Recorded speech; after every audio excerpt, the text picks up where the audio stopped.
Irashaimase. Hello and welcome to Fataris' Kitchen.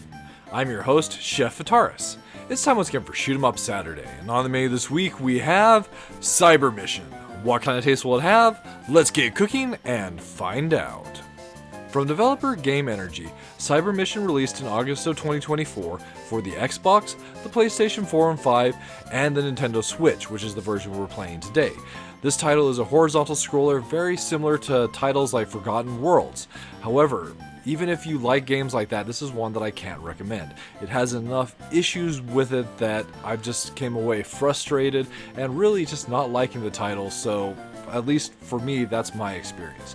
But we can dive into the game itself, and based off what you see, you can decide if it's something you'd be interested in. Finding ourselves at the main menu, the game supports 1 or 2 players. For our purposes today, we will be playing it as a 2-player title. Once you select your player count, we're taken to your new or load game. So this is definitely one of the areas where the game does have a bit of redemption. So selecting new game, we still get to select our save slot.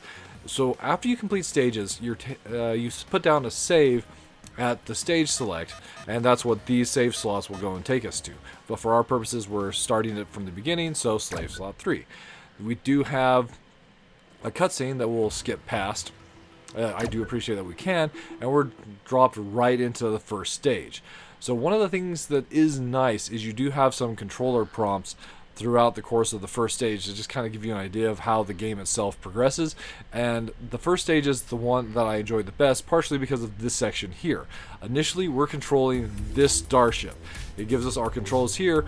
When you're playing as a 2-player, you split up the controls of the ship. One is controlling the ship, the other is controlling the mobile cannon. It's pretty neat. And here we go.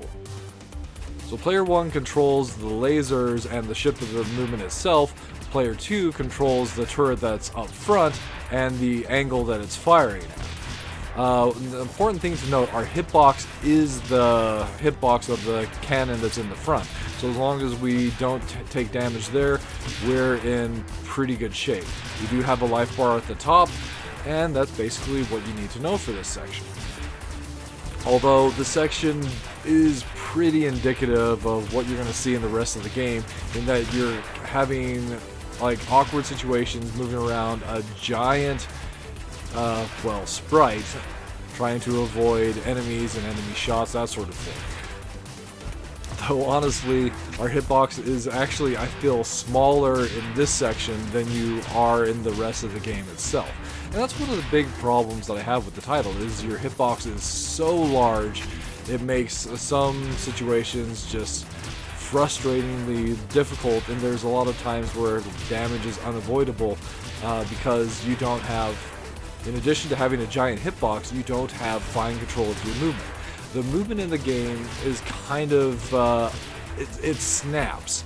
It's almost like you're on this grid, and every single time you push the button, whether it's analog or digital controls, you jump a certain number of pixels. It's almost like you're moving forward a set amount.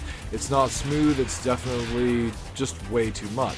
If there was, and there's no option for some sort of like more fine focus movement. If there was, the game could definitely have some lot of redemption, because I like what's here as far as the premise of the title itself. There's a lot of promise, but there's also significant frustrations with what's here. So as I mentioned, here we go, down to hell. And they're definitely not wrong about that. So as I mentioned, the movement is a big problem, and I'll show that off right away. But in addition to that, your hitbox is your entire body, and even to that, it's almost kind of extends even down from your feet and the head, so it's really, really easy to take damage when you feel like you shouldn't be. You do have to get used to that, and that's one of the parts that you can get better at, but it's still a frustrating experience. So we get a tutorial on how to move our individuals here, and off we go. So the biggest thing to go and note is that if you're firing and you're not holding your lock position, if you press right, you'll fire right. If you press left, you'll fire left. However, you can use the right trigger to lock whichever direction you're firing, and then you can move back the other way. So in addition to that, we also have these bits that move around us, and they've basically got 3 forms of movement. So So your free movement will move opposite of the direction you're moving. But it's also possible to lock those bits in place, so if we want to have them firing forward or firing back, constantly we can do that. There's also situations where you might want to have them firing up or down at an angle. And lastly, we have the movement option, which has them sweep above and below you. And for certain sections, since there are areas where we're moving up and down vertical shafts or having enemies attacking from all around us, that's actually very, very useful. So now we encounter some power-ups. So some of the power-ups make sense as far as the labeling is concerned. There's 3 different weapons you can have. There's the laser, which is an L, but then we have the rocket, which is a B, and the blaster, which interestingly enough has an R. It almost feels like those two are swapped. So the player 1, the blue player, has the laser right now. Player 2 has the blaster, the R. There's one more button option that we have, and that's protection. So it's kind of like a shield or a dodge. It gives you momentary invulnerability when you use it. Actually, more than momentary. It does last a decent amount of time. However, you need to have those a full set of 5 yellow bars under your health next to your score for that to activate. So now we find ourselves at the first boss here. We're in pretty decent shape to go and take this one on, so hopefully this one goes pretty smooth. But even here, you can easily lose and get a game over here if you're not careful with how you take damage. So this section here, it launches these, and this section here is very, very hard to dodge. It's actually one where I've used the protection, and it looks like you're taking hit or your invulnerability frames come on, just so that we can get through here with taking minimal damage. So the eye is our weak point. We need to shoot that eye. So the problem, as I mentioned, is it's just really hard to control your character. So here, now that we defeated the boss, I'm moving just one button press, and I'm jumping a fair bit, and that happens up, down, left, right, and especially using digital analog, it doesn't matter, the controls are the same. So now we find ourselves at the real meat of the game itself. So you get a story where you basically have to destroy 5 generators at the end of these 5 stages we can select from to select, or rather to open this door so we can activate the self-destruct sequence for this base and blow it sky high. So you've got stages A, stage B, C, D, and no wait, A, B, C, D, and E. So they have letters on them. So you can pick them in any route you want. The thing of it is some of them are really quite difficult and frustrating. For our purposes, although it's not the best to go and show off, we'll pick this stage, as it does have a nice visual appeal to it. But as a 2-player game, sometimes the stage does break the game and you have slowdown, and that's some of the issue with it. So I'll also go and include in a little bit of footage of some of the other stages where we do have that, so you can kind of get an idea of what we're dealing with from a gameplay standpoint. Really, for the most part, that's the basics for Cyber Mission served up in a nutshell. So the part where things start to get frustrating is just how tricky the movement and dodging the enemies can be, and just how long the stages are. They're definitely overstay their welcome to a significant degree. This stage is no exception at all. There are checkpoints, but getting to some of those checkpoints feels like it takes a very, very long time. So as far as the minus flavors are concerned, the issues that I have with this game. So as I mentioned, the stages just move on and on and on, and it really gets quite tedious because we're dealing with the same thing over and over again.